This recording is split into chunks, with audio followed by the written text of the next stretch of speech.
Spider-Man is arguably the superhero with the worst personal life most of the time. Spider-Man has been through some stuff, and has learned over and over that with great power comes great responsibility. This iconic character has inspired many an alternate version, as people want to see how different worlds react to Spider-Man in hopes that maybe in some, he can catch a break. I'm Sasha Wood. I know I'm wearing a Superman shirt today, but I could not find my Spider-Man one. I'm sorry. But anyways, these are the top 10 alternate versions of Spider-Man.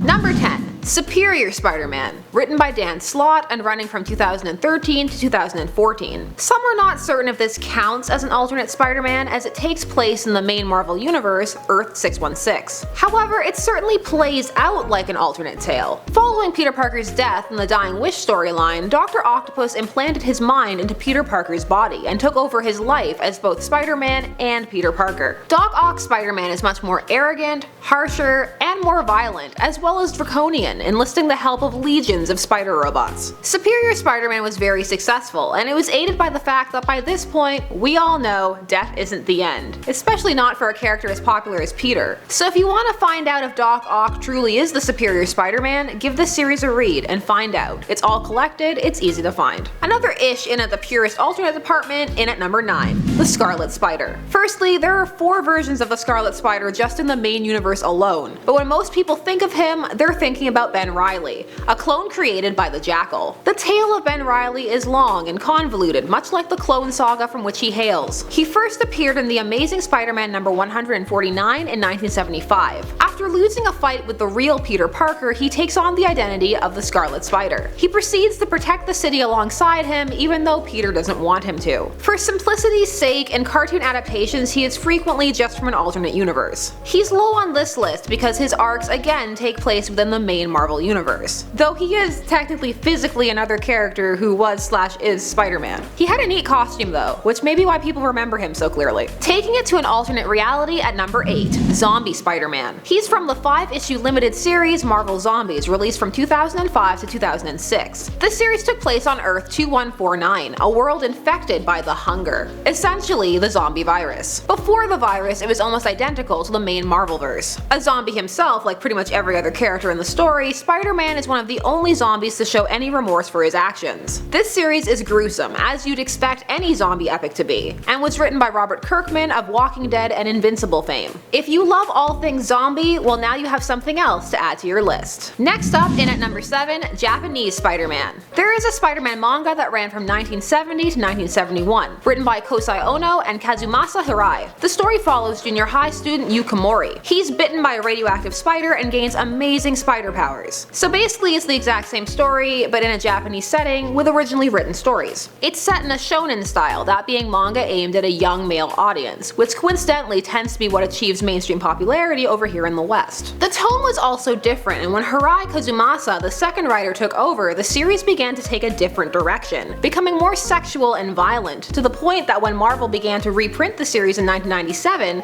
they had to edit out or remove scenes entirely as they were deemed too graphic. The translation was never fully finished due to cancellation, but Yu's story is considered canon in the Marvel multiverse, and he is officially the Spider-Man of Earth 70091. A sillier Spider-Man in at number 6, Peter Porker from Earth 8311. Do you guys love puns? If so, you'll love Spider-Ham. This alternate Spider-Man was born a spider, but was bitten by May Porker after she tried to revolutionize the hair care industry, but ended up irradiating herself and biting Peter. While Peter was transformed into a pig, he still retained his spider abilities. He first appeared in a one-shot comic Marvel tale starring Peter Porker, The Spectacular Spider-Ham #1, back in 1983. Spider-Ham is a lot of fun and has made his way into other adaptations. Join him in asking, "This is astounding. Am I a spider with limitations of a pig, or a pig with proportionate strength and agility of a spider?" Back to Japan at number 5 with TAKUYA YAMASHIRO from Earth 51778. This series ran from 1978 to 1979 and has 41 episodes and a movie. This was a loose adaptation of the Spider-Man story and is a sanctioned tie-in with Marvel. A motorcycle racer sees a UFO falling from the sky,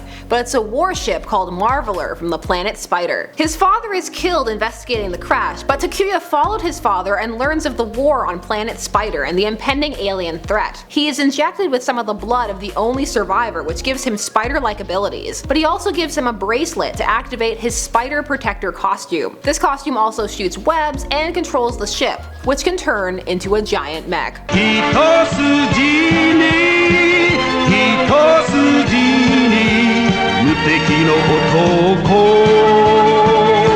Spider-Man.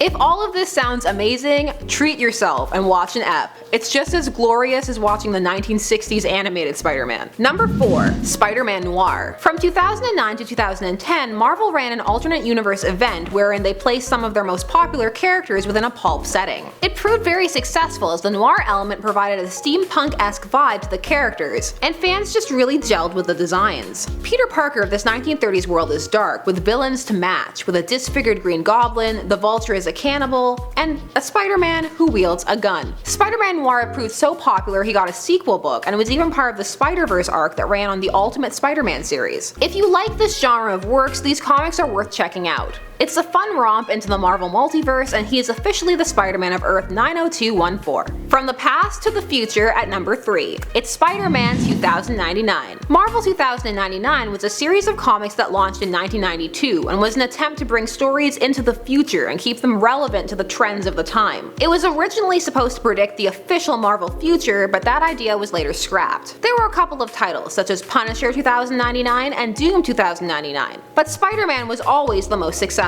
Miguel O'Hara is a geneticist attempting to recreate the abilities of the original Spider-Man, and of course he suffers an accident that causes half of his DNA to be overwritten by a spider's genetic code. Miguel was the first Latino character to take on the Spider-Man mantle, and his mask is one he wore for the Mexican Day of the Dead festival. Miguel must fight against the evil corporation he works for because it was the 90s and all corporations are evil. It was largely written by Peter David, a popular sci-fi writer, and is still pretty good, even if it is very 90s. Miguel is the Spider-Man of Earth 928, and still remembered to this day. And at number 2, we have SPIDER-GWEN, aka Spider-Woman. This follows the adventures of Gwen Stacy from Earth 56. It's an ongoing series that began in 2015. She debuted in the Edge of the Spider-Verse, an event that introduced many alternate reality Spider-Men and women. In this universe, it was Gwen who was bitten by a radioactive spider that granted her spider powers, and thusly she became Spider-Woman. However, tragedy strikes when she accidentally kills her boyfriend Peter Parker, who was being badly bullied and hence injected himself with a serum that made him go crazy. However, nobody saw that part. All they see is Spider-Woman fleeing the scene. As such, it is believed that she murdered Peter for no reason, and she becomes known as a public menace. If this sounds interesting to you, you know what to do. Check out Spider-GWEN. Also, side note, how great is her costume? Another iconic costume and version in at number 1, Ultimate Spider-Man. Miles Morales is from the Ultimates verse, a separate series of Marvel comics with new characters and tweaked origins from existing ones that was meant to serve as a jumping on point for fans who were intimidated by the sheer size of the regular Marvel universe. Miles Morales is the first African American Spider-Man, and is said to have been inspired by the potential for the first interracial president that was looming in 2008. Miles himself is also of mixed descent, and at 13 is a very young superhero indeed. Getting his powers from a modified spider, Morales is inspired to become Spider-Man after witnessing the death of the original Peter Parker Spider-Man at the hands of the Green Goblin. Morales goes through his own journey, including dealing with his own family as well as Peter's in regards to his identity and how he can honor the legacy of Spider-Man. Miles is the most developed of all the alternate Spider-Men and is definitely more than the PC plug that people first thought him to be. When it was decided that the Ultimates universe would be concluded, Morales was one of the few heroes who made the jump into the mainstream Marvel universe. And so, his adventures continue on. So those were the top 10 alternate versions of Spider-Man. There are many, many more. The Marvelverse is near infinite. Which of these Spider-Men/women is your favorite? Let me know down below. And let us know what you want to see next. I'm Sasha Wood, thanks so much for watching Top 10 Nerd. Like, share, comment, turn on that bell so you never miss another awesome nerdy list. See you guys.